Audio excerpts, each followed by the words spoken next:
Hello everyone, will quickly complete the types of matrices और उसके बाद हम ऑपरेशंस ऑफ मैट्राइसेस पर आएंगे. ठीक है, तो जो फोर्थ टाइप ऑफ मैट्रिक्स होती है वो है diagonal matrix. So as the name suggest, diagonal matrix जो है एक ऐसी मैट्रिक्स है जिसके सारे एलिमेंट्स सिर्फ और सिर्फ डायगोनल पर ही रहेंगे. अब डायगोनल का मतलब क्या?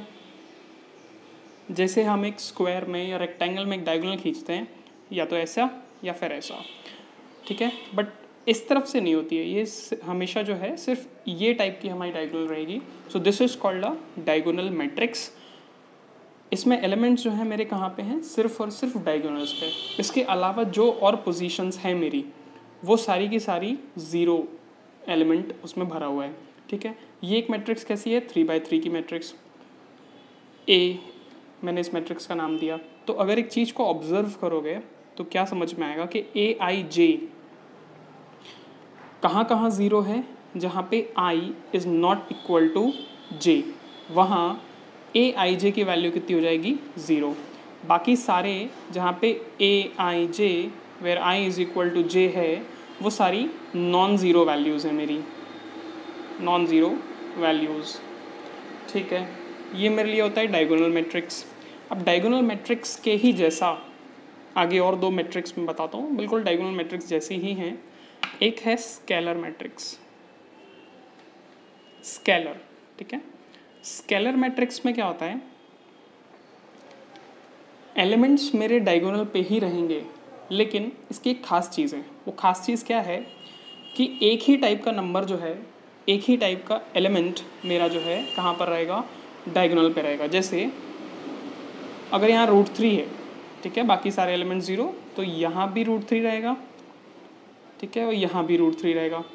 एक सा नंबर होना चाहिए. यहाँ 2 है तो यहाँ भी 2 और यहाँ भी 2. मतलब ऐसी सारी वैल्यूज़ जहाँ पे जो एलिमेंट मैं कैसे बताता हूँ, ए आई जे से, where I is equal to J, वहाँ पे एक फिक्स्ड वैल्यू मेरे लिए रहेगी. फिक्स्ड वैल्यू यहाँ पर क्या थी? √3. किसी और मैट्रिक्स में 2 हो सकती है, 3 हो सकती है, 5 हो सकती है, कोई भी हो सकती है, पर मेरे डायगोनल्स पे सिर्फ एलिमेंट्स रहेंगे और जो एलिमेंट हैं वो एक से रहेंगे. तो this is a scalar matrix. अब इसके बाद जो एक मोस्ट इम्पॉर्टेंट मैट्रिक्स है मेरी, जो मुझे हर जगह यूज़ होने वाली है, क्वेश्चंस में जो है मैं दिखूंगा, आइडेंटिटी मैट्रिक्स. ठीक है, आइडेंटिटी मैट्रिक्स. आइडेंटिटी शब्द जो है हमने पहले भी सीखा हुआ है मैथ्स में. आइडेंटिटी उस चीज़ को कहते हैं जिससे, सपोज करो 1 मेरे लिए मल्टीप्लिकेटिव आइडेंटिटी कहलाती है. इसका मतलब क्या? अगर मैं किसी भी नंबर में 1 का मल्टीप्लाई करूँ तो मुझे वो नंबर ही मिलेगा. ठीक है.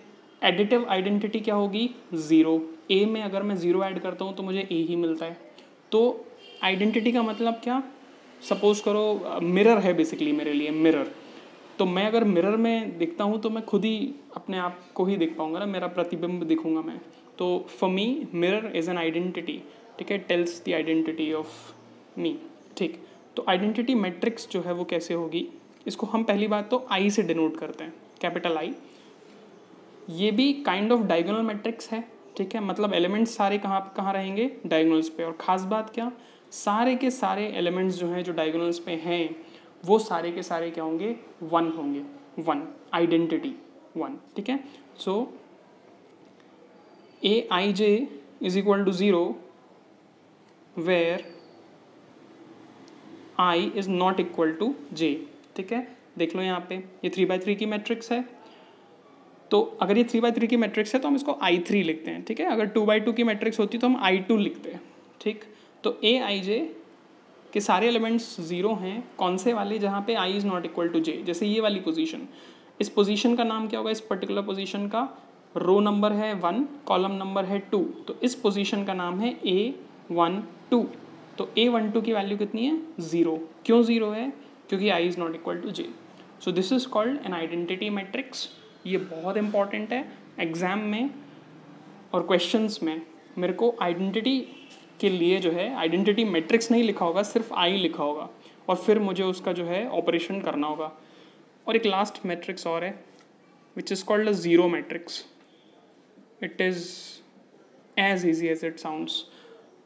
ज़ीरो मैट्रिक्स कौन सी होगी? जिसके सारे के सारे एलिमेंट्स, ध्यान रखना, सारे के सारे एलिमेंट्स ज़ीरो हों, ठीक है। और इसको हम ओ से डिनोट करते हैं, कैपिटल ओ से डिनोट करते हैं इंग्लिश अल्फ़ाबेट। 0 0 0 0 0 0 0 0 0। ये मेरी फेवरेट काइंड ऑफ मैट्रिक्स होगी, क्योंकि अगर इसको मल्टीप्लाई करेंगे तो ज़ीरो निकलेगा, ऐड करेंगे तो वही का वही नंबर मिलेगा, ठीक है। तो this is called a zero matrix. इसका भी यूज़ कहीं ना कहीं हो जाता है, कई कई जगह ओ लिखा होगा, क्वेश्चंस में आ जाता है, ठीक है। Now will switch to matrix operation, ठीक है। मैट्रिक्स का ऑपरेशन नहीं, मतलब बायोलॉजी का ऑपरेशन नहीं करना है मुझे, मैथ्स का ही करना है। पर क्या क्या ऑपरेशंस जो है, अरिथमेटिक ऑपरेशंस क्या क्या पॉसिबल हो पाते हैं, इसके पहले मैंने बताया था ये पहले वाले वीडियो में कि एडिशन हो जाता है, सब्ट्रैक्शन हो जाता है, मल्टीप्लिकेशन हो जाता है, डिवीजन कब होगा। डिवीजन के लिए मुझे पहले जो है इन्वर्स निकालना होगा मैट्रिक्स का, और उसके बाद उस इन्वर्स को ओरिजिनल मैट्रिक्स से मल्टीप्लाई करना पड़ेगा, तब जाके मैं दो मैट्राइसेस को डिवाइड कर सकता हूँ।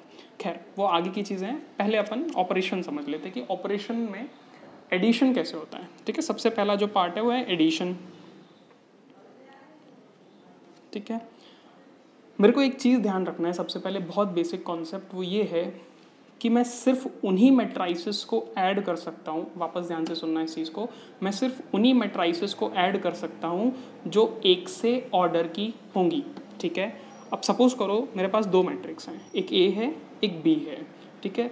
ये दो मैट्रिक्स कब ऐड हो सकती हैं? जब दोनों मैट्रिक्स सेम ऑर्डर की हों, ठीक है, सेम ऑर्डर की होंगी, ठीक है। सपोज करो ये मैट्रिक्स है 2/2 ऑर्डर की और ये मैट्रिक्स अगर है 2/3 ऑर्डर की, तो ये दोनों ऐड नहीं हो सकते। ये बात मैं समझ गया हूँ। तो अगर ये दोनों 2/2 के ही हैं तो मैं उनको बहुत आसानी से ऐड कर सकता हूँ। और अब एडिशन देखो बहुत आसान है, मज़ा आ जाएगा। ए मेरे लिए है अगर सपोज करो 1 2 3 4, बी मेरे लिए जो मैट्रिक्स है वो है 5 6 7 8, ठीक है। तो अगर मैं a प्लस बी निकालना चाहूँ तो क्या आएगा? बिल्कुल सिंपल सा, ठीक है। लॉजिक इसके पीछे क्या है, वो सिंपल ये है कि मेरे को जो पोजीशन पे a का एलिमेंट है उसी पोजीशन पे जो b का एलिमेंट है वो दोनों ऐड होंगे, ठीक। बिल्कुल सिंपल सी बात है। इसको थोड़ा सा बड़ा सा बना लेते हैं, ठीक। First position element A, matrix A की पोजीशन A11 पे है 1 और मैट्रिक्स नंबर बी या मैट्रिक्स सेकंड जो है हमारी उसके 1 पोजीशन पे क्या है 5, तो दोनों ऐड हो जाएंगे, ठीक। इसके बाद जो है जो मेरे लिए सेकेंड पोजीशन है A12, उस पर कितना है 2 और यहाँ पे कितना है 6, ये दोनों ऐड हो जाएंगे। अब यहाँ पर ये पोजीशन है और ये पोजीशन है, ये दोनों ऐड होंगे, ठीक है। यहाँ पर ये पोजीशन है, ये पोजीशन है, 4 और 8 ऐड हो जाएंगे, ठीक। तो फाइनली जो है मैं ऐड करके लिख देता हूँ ऊपर। आंसर बहुत ईजी है, कोई भी कह देगा, ये कोई नई बात तो नहीं बताई है सर ने, ठीक। आंसर लिखते हैं, आगे बढ़ते हैं। 6, ठीक है, यहाँ हो जाएगा 10, यहाँ हो जाएगा 8 और यहाँ कितना हो जाएगा 12, ठीक है, बढ़िया। चलो एडिशन करते तो हम लोगों से आता है। तो ये है मेरा सिंपल सा दो मैट्राइसेस का एडिशन, ठीक है।